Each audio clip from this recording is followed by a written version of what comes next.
మన ప్రభువును రక్షకుడైన యేసుక్రీస్తు పరిశుద్ధ నామములో ఈ లెంటెన్ సీజన్లో మరి యొక్క దినమున 17వ రోజున దేవుని మాటలు ధ్యానిస్తూ యెషయా గ్రంథంలో ఉన్న ఆ విషయాలను స్మరించటానికి మరి యొక్క ఉదయకాల సమయమందు దేవుడు మనందరినీ తన కృపలో భద్రపరిచి నడిపించిన విధానం బట్టి ఆ దేవునికి నిండు వందనాలు సమర్పిస్తూ ఇటు ఆరాధనకు విచ్చేసిన సంఘమంతటికి కూడా మన ప్రభువును రక్షకుడైన యేసుక్రీస్తు పరిశుద్ధ నామములు మీ అందరికీ నిండు శుభములు తెలియజేస్తూ ప్రభు మిమ్మల్ని దీవించును గాక. గడిచిన కాలంలో మనం ధ్యానించిన మాటల్ని ఒకసారి ఆలోచిస్తే గనక మొదటి 6 అధ్యాయాల్లో మనం చూసిన విషయాలు ఇశ్రాయేలు లేదా యూద యెరూషలేము ప్రజలు దేవుడు వారి మీద ఎలాంటి కోపాన్ని కలిగి ఉన్నాడు, వారి ఆధ్యాత్మిక స్థితి యొక్క పతనానికి కారణం ఏంటిది అని మొదటి 6 అధ్యాయాలు చూసిన తర్వాత 7వ అధ్యాయం నుంచి దేవుడు ఏ విధంగా ప్రజల యొక్క అషూరు లేదా ఆహాజు రాజు రాజ్య పరిపాలన ప్రారంభంలో రాజరిక వ్యవస్థ రాజ్యము ఏ విధంగా పతనమవుతూ వారు బానిసలుగా మార్చబడుతూ దేవుని కోపానికి గురయ్యారు అని యూదా యెరూషలేము ప్రజలు, ఆ తర్వాత ఇశ్రాయేలు ప్రజలు ఏ విధంగా పాపం చేసినారో వారి పతనాన్ని, అంత మాత్రమే కాదు 10వ అధ్యాయంలో అషూరు రాజు ఏ విధంగా దేవుని సాధనమైన వాడు గర్వించి దేవుని ద్వారా తాను కూడా పతనమైపోతాడు అనే మాటలు మనం చూసినాం. ఈ మాటలన్నీ జ్ఞాపకం చేయడానికి కారణం ఏంటిది అంటే మనం చదివిన మొదటి వచనంలో రాయబడ్డ మాట మొద్దు నుండి చిగురు పుడుతుంది. 11వ అధ్యాయం అంతా కూడా మెస్సయ్య యొక్క రాజ్య పరిపాలన గురించిన విషయాలు. 11వ అధ్యాయం అంతా కూడా ఆ 16 వచనాలు కూడా మెస్సియా ఈ లోకానికి వచ్చినప్పుడు ఆయన ఎలాంటి పరిపాలన జరిగిస్తాడు. ఎందుకో తెలుసా ఈ మాటలు చెప్పడానికి కారణం, యేసుక్రీస్తు ప్రభు ఈ లోకానికి ఎలా రావాలి అంటే మానవునిగా ఈ లోకాల్లో ఆయన రావాల్సిన సందర్భంలో ఆయన దావీదు వంశాన్ని ఏర్పాటు చేసుకున్నాడు. అవునా? యెషయి కుమారునికి పుట్టిన ఆ దావీదు వంశంలో ఆయన రావాలి అనుకున్నప్పుడు దావీదు ఎవరు? గొప్ప రాజు, ధనవంతుడు, రాజరిక వ్యవస్థలో ఇశ్రాయేలు ప్రజలు ఎప్పటికీ గుర్తుండిపోయే వ్యక్తి ఎవరు అంటే దావీదు. అంటే మీరు ఆలోచించండి, ఒకవేళ దావీదు అంత గొప్పోడు, అంత రాజరిక వ్యవస్థలో ఉన్నప్పుడు ఇప్పుడు యేసుక్రీస్తు ప్రభు జననం ఎక్కడ జరగాలో తెలుసా? అవునా? రాజు గొప్పవాడు తన పరిపాలన అన్ని ఘనంగా వైభవంగా తన రాజ్యం స్థాపించబడ్డప్పుడు ఇప్పుడు మెస్సయ్య ఎక్కడ పుట్టాలి? రాజరిక వ్యవస్థలో పుట్టాలి. అవునా? దావీదు వంశంలో రాజరిక వ్యవస్థలో పుట్టాలి. కానీ రాయబడ్డ మాట ఏంటో తెలుసా? మొద్దు నుండి చిగురు పుడుతుంది. ఇప్పుడు ఆ వచనం అర్థం ఏంటి అంటే ఫలించాల్సిన ప్రజలు ఆ ఫలితమన్నీ అంటే ఫలాలన్నీ పోగొట్టుకొని ఎలాంటి ఆశ కానీ నిరీక్షణ కానీ లేకుండా చచ్చు పడిపోయిన జనాంగమే కదా. అందుకే ఆ ఇంత ముందుకు అధ్యాయాలు ఎందుకు జ్ఞాపకం చేసినాను అంటే అందరూ పతనమైపోయినారు. ఏ రాజ్యము కూడా దేవుడు తాను అనుకున్న విధంగా ఎవరు నడిపించలేకపోయినారు. సొలొమోను తర్వాత ఆ రెహబాము పరిపాలన నుంచి ఎవ్వరు దేవుని ధర్మశాస్త్రానుసారంగా రాజ్యాన్ని స్థాపించకుండా ఎవరి ఇష్టం వచ్చినట్టు వాళ్ళు, అటు ఇశ్రాయేలు ప్రజలు రాజులు కానీ ఇటు యూదా యెరూషలేముని పరిపాలిస్తున్న రాజులు కానీ మెల్లమెల్లగా అందరూ పతనానికి తీసుకొచ్చినారే తప్ప దాన్ని ఇంకా వైభవంలోకి నడిపించలేదు. అయితే ఆ పతనములో మిగిలింది ఏంటిది అంటే కొమ్మలన్నీ నరికివేయబడ్డాయి, ఫలాలన్నీ రాలిపోయినాయి. ఇక మిగిలింది ఒకటే ఏంటిదో తెలుసా? చిన్న మొద్దు. ఇప్పుడు ఈ మొద్దు నుంచి వచ్చేది ఏంటో తెలుసా? ఓ చిగురు. అంటే రాజరిక వ్యవస్థ, ప్రజలు అంతా పతనం అయిపోయినారు. కానీ దేవుడు తన వాగ్దానాన్ని పతనమైన స్థితిలో నుంచి తిరిగి ఫలింపులోకి నడిపించాలనుకున్నాడు దేవుడు. అందుకే పతనమైన జీవితంలో దేవుడు సాధారణ వ్యక్తిగా పశువుల పాక నుంచి, నజరేతు నుండి, ఐగుప్తు నుండి బయటికి వస్తూ అలా తన జీవితాన్ని రాజరిక వ్యవస్థకు భిన్నంగా, వ్యతిరేకంగా తన జీవితాన్ని గడిపేసినాడు. ఆయన రాక ఆ మొదటి వచనాన్ని జ్ఞాపకం చేస్తూ ఉంది. యెషయి మొద్దు నుండి చిగురు పుడుతుంది. అంటే తిరిగి ప్రజలు మళ్ళీ దేవుని సన్నిధానానికి నడిపించబడతారు. ఆశ లేని జీవితంలో తిరిగి ఓ ఆశను చిగురింపజేస్తూ ఉన్నాడు దేవుడు. ఆ మొదటి వచనము ఆయన రాకను గురించి తెలియజేస్తూ ఉంది. రెండవ వచనం చూస్తే గనక దేవుని ఆత్మ గురించి రాయబడ్డ మాటలు. మొదటిదేమో దేవుని కుమారుని గురించి రాయబడ్డది మొదటి వచనం. రెండవ వచనమేమో దేవుని ఆత్మ గురించి రాయబడ్డ మాటలు. ఆ ఆత్మ గురించి రాయబడ్డప్పుడు 6 విషయాలు అందులో పొందుపరచబడ్డాయి. ఇప్పుడు చూడండి, రెండవ వచనము, యెహోవా ఆత్మ జ్ఞానాన్ని ప్రసాదిస్తుంది, వివేకాన్ని ప్రసాదిస్తుంది, ఆలోచన సరిచేస్తుంది, బలాన్ని అనుగ్రహిస్తుంది, తెలివిని దయచేస్తుంది. ఇంకో మాట ఏంటో తెలుసా? దేవుని యందు భయభక్తుల్ని పుట్టిస్తుంది. ఆ 2 వచనాలు, ఒకటి దేవుని కుమారుడు, దేవుని ఆత్మ, ఈ 2 కలయిక ద్వారా దేవుడు తన రాజ్యాన్ని స్థాపించబోతా ఉన్నాడు. మనం అదే యేసుక్రీస్తు ప్రభు జననాన్ని చూస్తాం. అదే విధంగా ఆయన మీదకి బాప్తీసం తీసుకున్న తర్వాత పరిశుద్ధాత్మ ఆయన మీదకి దిగి రావటాన్ని చూస్తాం. ఈ 2 కలయిక ఆయన రాజ్య పరిపాలన స్థాపన జరిగించబడుతుంది. దేవుని కుమారుడు, దేవుని ఆత్మ, son of God, spirit of God, ఈ 2 కలిసి ఇప్పుడు దేవుని పడిపోయిన పతనమైన తన దావీదు వంశాన్ని తిరిగి దేవుడు లేవనెత్తబోతా ఉన్నాడు. ఎలా లేవనెత్తబోతా ఉన్నాడు అనేది ఇక 3వ వచనం నుంచి 16వ వచనం వరకు గల ఇవ్వబడ్డ మాటలు. ఆ మిగతా భాగం అంతా కూడా 3 నుంచి 16 వరకు ఏ విధంగా తన రాజ్యం ఉండబోతుంది అనేది ఆ వ్రాయబడ్డ మాటలు. ఇప్పుడు మొదటి విషయాన్ని మనం ఆలోచిస్తే కనుక 3 నుంచి 5 వచనాలు మీరు చూస్తే ఒక్క మాట నేను చదువుతున్నాను, వినండి. నీతిని బట్టి బీదలకు తీర్పు తీర్చును. మనం గడిచిన వారాలలో ధ్యానించిన మాట ఏంటో తెలుసా? విధవరాలను, అనాథలను, బీదలను వారు దోచుకుంటారు, అన్యాయం చేస్తారు.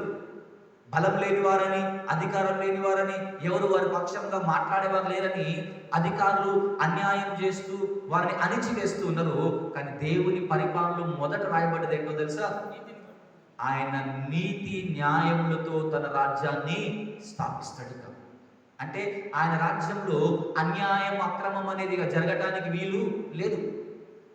ఆయన రాజ్యానికి ఆయన్ని అధికారి, ఆయన అధికారం కింద, ఆయన రాజ్య పరిపాలనలో ఏ ప్రజలు ఏ రోజు నష్టపోరు. నీతి న్యాయము ప్రతి చోట మనకు కనబడుతూ ఉంటుంది. మొదటిది, ఆయన రాజ్యంలో నీతిని స్థాపించే దేవుడు. నాకు అన్యాయం జరిగింది, నన్ను పలానా వారు దోచుకున్నారు అనే మాట లేదుగా. ఆయన నీతిని బట్టి తీర్పు తీరుస్తాడు. అందుకే మనం ఈ ప్రార్థన చేస్తాం ఏంటో తెలుసా?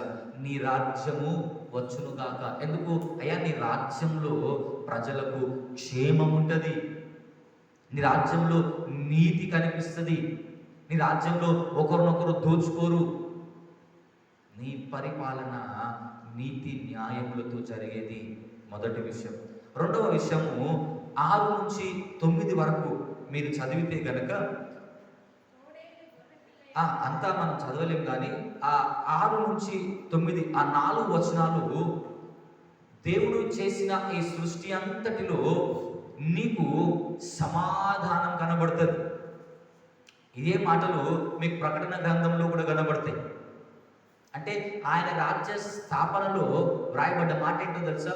ఒకరిని ఒకరు దోచుకోరిక. అంటే ఒకరిపై ఒకరు దాడి చేయరు. మీరు ఈ మాట గుర్తుందా? ఆదికాండం 1వ అధ్యాయంలో దేవుడు ఆదామును అవ్వాలనంటే ఆ 28 నుంచి తర్వాత చదివితే ప్రతి భూమి మీద ఉన్న ప్రతి జంతువు మీ దగ్గరకు వస్తే మీరు దాన్ని పరిపాలిస్తారు. అయితే మొదటి 2 అధ్యాయాలంతా మట్టు కూడా ఏముంటుందో తెలుసా? ఎవరికి ఎవరు హాని చేసుకోరు. ఏ జంతువుని అందుకంటే ప్రతి ఆకు అంటే పచ్చగా ఉన్న అన్నీ మీకు ఆహారం అవుతాయి. పాపం జరిగిన తర్వాత రాయబడ్డ మాట ఏంటో తెలుసా? మీరంటే భయపడటం స్టార్ట్ అయితే బెదురు మీకు ఎదురవుతూ ఉంటుంది. అంటే అప్పటి వరకు దేవుని రాజ్యంలో పాపం చేయనంతసేపు ఏముంది అంటే అంత సమాధానమే ఉంది. అందుకే ఏమంటే తెలుసా? చిన్న పిల్లలు కూడా పుట్ట మీద ఆడుకుంటారు, కానీ పాములు ఏమి హాని చెయ్యవు. తోడేలు, మేకపిల్ల, ఎలుగుబంటి, ఆమెకు ఆవులు కలిసి మేత మేస్తాయి. అంటే ఏముంది? ద్రోహము జరగటం అనేది లేదు, అసలు ఆలోచన లేదు దేవుని రాజ్యంలో. అందరూ అంతటా సమాధానంగా బ్రతుకుతారు. అందుకే వాక్యం అన్నది ఆయన సమాధానానికి కర్త. ఆయన అనుగ్రహిస్తాడు ప్రతి మానవునికి నెమ్మది గల జీవితాన్ని. భయాలన్నీ తొలగిపోయి ఎవరు హాని చేస్తారో అని చింత లేకుండా, ఎవరన్నా దోచుకుంటారేమో అని భయం లేకుండా ఎవరిది వారి జీవితాన్ని సరిచేసుకుంటూ నెమ్మదిగా సమాధానంగా ఈ సృష్టి నడిపించబడతా ఉంటుంది. అది 2వ విషయం. 3వ విషయం మీరు గమనిస్తే కనుక 10వ వచనం నుంచి 12వ వచనం వరకు ఆ 3 వచనాలు మీరు ధ్యానిస్తే కనుక దేవుడు తన ప్రజలను తిరిగి సమకూర్చటం ప్రారంభిస్తాడు. అంటే ఆయా పాపాలను బట్టి, ఆయా పరిస్థితులను బట్టి ప్రజలు చెల్లా చెదురుగా అటు ఇటు ఎటు బద్దటు విస్తరించిపోయినారు. చెదరిపోయిన ప్రజలందరినీ ఆయన తిరిగి పోగు చేయటం స్టార్ట్ చేస్తాడంట. అందుకే ఒక్క మాట చదువుతాను చూడండి. ఆ దినమున శేషించు తన ప్రజల శేషమును అషూరులో నుండి, పత్రోసులో నుండి, ఏలాములో నుండి, హమాతులో నుండి విడిపించి రప్పించుటకు యెహోవా 2వ మారు తన చెయ్యి చాచును. అంటే యుద్ధము జరుగుతూ ఉన్నప్పుడు, అషూరు వీరిపైన దండెత్తి వచ్చినప్పుడు, ఆ పాపాన్ని బట్టి ఆయా ప్రదేశాలకు బానిసలుగా పోయినప్పుడు, ఇశ్రాయేలు ప్రజలు కూడా బానిసలుగా వెళ్ళిపోయినప్పుడు, ఇక అంతా చెల్లా చెదురు అయిన ఈ జనాంగాన్ని దేవుడు తిరిగి మళ్ళా ఒకటే చోట కూర్చోపోతా ఉన్నాడు. చూడండి, దేవుడు చేయబోయే కార్యాలన్నీ కూడా తన ప్రజలను ఆయన మరిచిపోలేదు, తన ప్రజలను ఆయన విడిచిపెట్టలేదు. ఏదైతే ఆ శేషము మిగిలి ఉందో, అంటే నశించిపోయిన వారు, భక్తిహీనులు అంతా వెడలిపోయిన తర్వాత ఆ మిగిలిన కొద్ది జనాంగాన్ని దేవుడు తిరిగి ఐక్యమంటారు ఒక్క చోట, ఒక స్థలంలోకి తిరిగి వాగ్దాన భూమిలోకి వారందరినీ ఎక్కడెక్కడున్నా వారందరినీ నడిపిస్తా ఉన్నాడు దేవుడు.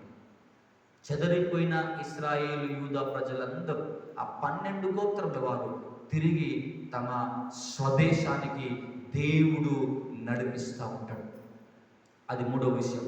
4వ విషయం మీరు ఆలోచిస్తే కనుక 13, 14 వచనంలో మీరు చూస్తే ఇక ప్రజల మధ్యలో ఐక్యత కనబడుతుంది మీకు.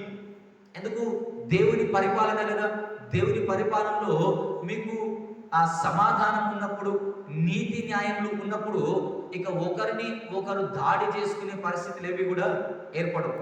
మీరు మంచిగా ఆ 2 వచనాలు చదివితే కనుక యూదా యెరూషలేము ఏమంటారు, ఇశ్రాయేల్ ప్రజల మీదకి యుద్ధానికి పోదు, ఇశ్రాయేల్ ప్రజలు యూదా మీదకి యుద్ధానికి రారు. ఎందుకు ఈ మాట చెప్తున్నాను అంటే, ఉజ్జియా, యోతాము పరిపాలిస్తున్నప్పుడు ఇశ్రాయేలు ప్రజలు బబులోను రాజ్యంతో, సిరియా రాజ్యంతో వారేకమై యూదా మీదకి దండెత్తాలని ప్రయత్నం చేసినారు చాలా సార్లు.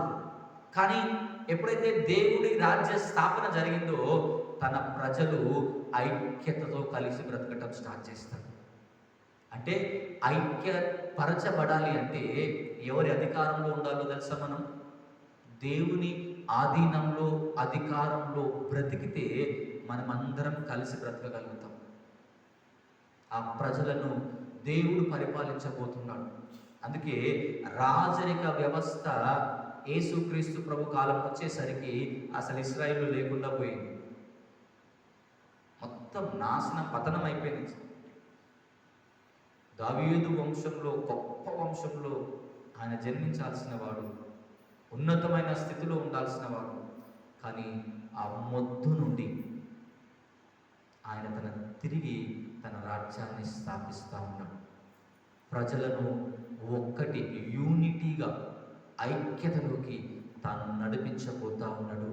ఇక చివరి మాటలు మీరు చూస్తే, ఆ చివరి 2 వచనాలు మీరు చూస్తే గనక, దేవుడు ఆయా ప్రదేశాలలో ప్రజలు బానిసలుగా ఎక్కడెక్కడైతే బ్రతుకుతున్నారో, ముందు చెదిరిపోయిన వారందరినీ ఆయా దేశాలకు సమకూర్చి, ఇప్పుడు బానిసగా బ్రతికిన ప్రతి ఒక్కరిని దేవుడు విడిపించి తన దేశానికి నడిపిస్తాడు. ఒక మాట నేను చదువుతాను చూడండి, 15వ వచనం చూడండి. పాదరక్షకులు తడవకుండా మనుషులు దాటునట్లు దానిని చేదును, కావున ఐగుప్తు దేశం నుండి ఇశ్రాయేలు వచ్చిన దినమున వారికి దారి కలిగినట్లు అష్షూరు నుండి వచ్చు ఆయన ప్రజల శేషమునకు రాజ మార్గముండును. ఐగుప్తు నుంచి ఎలా వచ్చినారు వీళ్ళు? బానిసలుగా. యాక్చువల్గా ఐగుప్తులో నివసించినంత కాలము బానిసలు వీళ్ళు. ఎర్ర సముద్రము దాటితే వీళ్ళు స్వేచ్ఛాపరులు. అయితే ఎలా దాటిన ఎర్ర సముద్రం? దేవుడు దాన్ని 2 పాయలుగా చేసినాడు.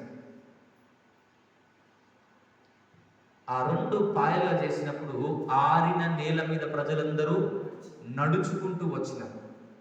అదే మాట ప్రజలకి జ్ఞాపకం చేస్తున్నాడో తెలుసా?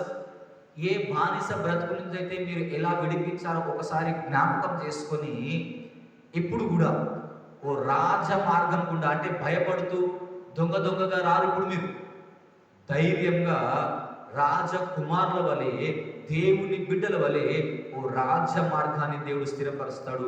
ఆ మార్గంలో మీరు నడుచుకుంటూ ధైర్యంగా మీ స్వస్థలానికి వస్తారు. ఇది దేవుడు తన ప్రజలకు చేయబోయే కార్యం. ఒకటి, ఆయన జననం ఎలా ఉందో వర్ణించింది. రెండోది, ఆయన రాజ్య పరిపాలన ఎలా ఉండబోతుందో తెలియజేసే అధ్యాయము 11వ అధ్యాయం.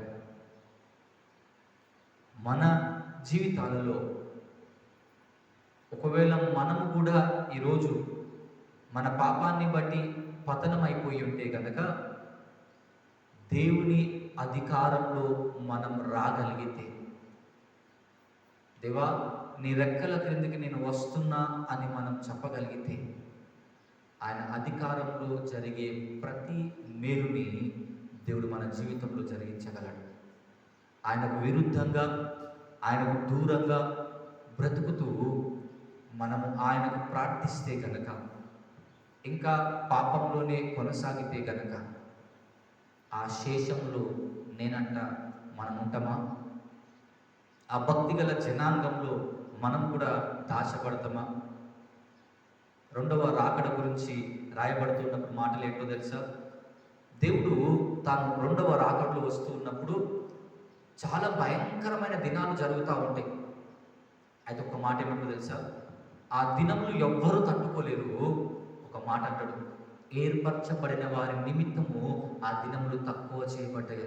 ఎవరా ఏర్పరచబడ్డవారు? ఆ శేషం ఎక్కడి నుంచి వచ్చింది దేవునికి? ఆ భక్తి గల జనాంగం ఉంది చూసిరా, దేవుడు ఏర్పాటు చేసుకున్న జనాంగం. వారి నిమిత్తము దేవుడు ఆ దినాల్ని తక్కువ చేస్తాడట. ఆ భక్తి గల జనాంగం, అన్ని కష్టాలు వచ్చినా, అన్ని విరుద్ధములు జరిగిన, చుట్టూ పాపం పెరిగిపోతున్న వారి జీవితాన్ని భక్తిగా కాపాడుకున్నారు. ఆయన రాకడలో వారు ఏర్పరచబడ్డవారుగా మిగిలిపోయి, వారి ద్వారా తిరిగి దేవుడు తన కార్యాన్ని జరిగించినాడు. ఆ 11వ అధ్యాయంలో కూడా ఆ శేషము ఏదైతే మిగిలిందో, అంటే పాపం ద్వారా ఎవరెవరైతే పతనమైనారో, మీరు చూడండి, ఇశ్రాయేలు ప్రజలు కూడా చాలామంది బయలుదేరినారు, కానీ అందరూ కానాను చేరినారా అంటే ఆ తరంలో 2 చేరినారు. మరి ఆ తరం అంతా ఎందుకు చనిపోయింది? ఆ తరమంతా పాపం చేసి దేవుణ్ణి విసిగించి దేవుని మీద సనిగి దేవునికి కోపం తెప్పించి ఆయాసం తెప్పించిన ఆ ప్రజలందరూ దేవుడు ఏమన్నాడు తెలుసా? ఎవరెవరైతే ఆయాస పెట్టి పాపం చేసి నన్ను శోధించినారో ఆ తరమంతా ఈ అరణ్యంలో రాలిపోతుంది. వాళ్ళు రాలిపోయేంత మట్టుకు మీరు 40 సంవత్సరములు ఈ అరణ్యంలోనే తిరుగుతారు. మరి ఎవరు పోయినారు? పాపతరం అంతా పోతే కొత్త తరం కానాన్లో ప్రవేశించింది. మరి మనం కూడా ఆ పాపపు స్వభావం అంతా పోయి ఓ నూతన స్వభావాన్ని పొందుకొని దేవుని రాజ్యంలో మనందరం కూడా పాలిభాగస్తులై ఆయన మన ద్వారా తిరిగి తన కార్యము జరిగించులాగున అటు జీవితం మనందరం కలిగి ఉండుటకు దేవుని కృపా సన్నిధి మనకు తోడై ఉండి నడిపించునుగాక. ఆమేన్. తలలు వచ్చి ప్రార్థన చేద్దాం. ప్రేమ కలిగిన దేవ, పరిశుద్ధుడా, కృపగల తండ్రి, చెదరిపోయిన మా జీవితాలను, పతనమైన మా జీవితాలను తిరిగి లేవనెత్తటానికి మీరు ఈ లోకంలో ఏ విధంగా దేవ జన్మించారో, ఏ విధంగా మీ రాజ్య స్థాపన ఉండబోతుందో ఆ మాటలన్నీ మాకు వినిపించిన విధానం బట్టి మీకు వందనాలు చెల్లిస్తూ ఉన్నాం. దావీదు దేవ గొప్ప రాజు, గొప్ప ఐశ్వర్యవంతుడు. కానీ ఆయన మరణం తర్వాత ఆ రాజరిక వ్యవస్థ పతనమైతూ దేవ చివరిగా మొద్దు మాత్రమే మిగిలింది. ప్రజలు జీవించటానికి ఆశ లేని రోజులు అవి, చీకటి బ్రతుకులు అవి. అటు అశ్షూరు, ఇటు బబులోను దండెత్తి దేవ వారిని బానిసల్లో కొనిపోయినప్పుడు ప్రజలు చెదిరిపోయి పాపాన్ని బట్టి దేవా మీకు దూరం అయిపోయిన ఆ పతన స్థితిలో తిరిగి మీ ప్రజలను మీ అధికారంలో, మీ రాజ్య స్థాపనలో వారందరినీ సమకూర్చి నడిపిస్తానని మీరిచ్చిన ఈ మాటలన్నింటిని బట్టి మీకు నిండు వందనాలు చెల్లిస్తూ ఉన్నాం. ఈ మాటలు విన్న మేము దేవా పాపాన్ని బట్టి పతనమైపోయి దూరమైన మా జీవితంలో తిరిగి మీరు ఆశను చిగురింపజేసిన విధానం బట్టి మీకు వందనాలు. మేమందరం కూడా దేవా తిరిగి మీ అధికారంలో నడిపించబడుతూ మీకు మహిమకరంగా బ్రతకటానికి శేషంగా ఉన్న ఆ ప్రజల్లో మేము చేర్చబడి తిరిగి మా ద్వారా మీరు దేవ మహిమ పొందే విధంగా మీ కార్యములు జరిగించబడుతూ ఈ రాజ్య స్థాపన కొరకును, ఈ సంఘం క్షేమం కొరకును మమ్మల్ని అందరినీ సాధనంగా వాడుకుంటూ మీరే నడిపించి మీరే మహిమ పొందమని ప్రార్థిస్తూ మీ సన్నిధిలో గడిపిన ఈ సమయం దేవ మా అందరికీ దీవెనకరంగా మీరు మారుస్తూ ఈ లోకంలో ఈ దినం మేము ఎక్కడికి వెళ్ళాలో, ఏ పనులు చేయాలో మీ ద్వారా మేము తెలుసుకొని ఆ పనులన్నీ జరిగిస్తూ మీకు స్తుతించే విధంగా మమ్మల్ని నడిపిస్తూ బలపరిచి మీ సన్నిధులు మమ్మల్ని దీవించమని యేసు నామములో ప్రార్థిస్తున్నాం తండ్రి. ఆమేన్. పరలోకమందున్న మా తండ్రి, నీ నామం పరిశుద్ధపరచబడును గాక, మీ రాజ్యం వచ్చును గాక, మీ చిత్తం పరలోకమందు నెరవేరుచున్నట్లు భూమి అందు నెరవేరును గాక. మా అనుదిన ఆహారం నేడు మాకు దయచేయము. మా యెడల అపరాధం చేసిన వారిని మేము క్షమించిన ప్రకారం మా అపరాధాలను క్షమించు. మమ్మల్ని శోధనలోనికి తేక దుష్టు నుండి తప్పించు. ఎందుకనగా రాజ్యం, శక్తి, మహిమయు నిరంతరము నీవై ఉన్నవి. ఆమేన్. మన పరమ తండ్రైన దేవుని ప్రేమ, లోకరక్షకుడైన యేసుక్రీస్తు ప్రభుల వారి కృప, పరిశుద్ధాత్మ దేవుని అన్యోన్య సహవాసమును, సకల ఆశీర్వాదము ఇటు ఆరాధనలో పాలు పొందిన మనందరికీ, రాలేకపోయిన సంఘమంతటికి, ఈ వాక్యం వింటున్న ప్రజలందరికీ తిరిగి దేవుడు మన ద్వారా తనకు సాధనంగా వాడుకుంటూ తన ప్రజల మధ్యలో మనల్ని తనకు మహిమకరంగా నిలబెట్టులాగున అటు జీవితం మనందరం కలిగి ఉంటకు ఆయన మన సన్నిధిని, ఆయన కృపలో మనందరం నడిపించి బలపరచును గాక. ఆమేన్.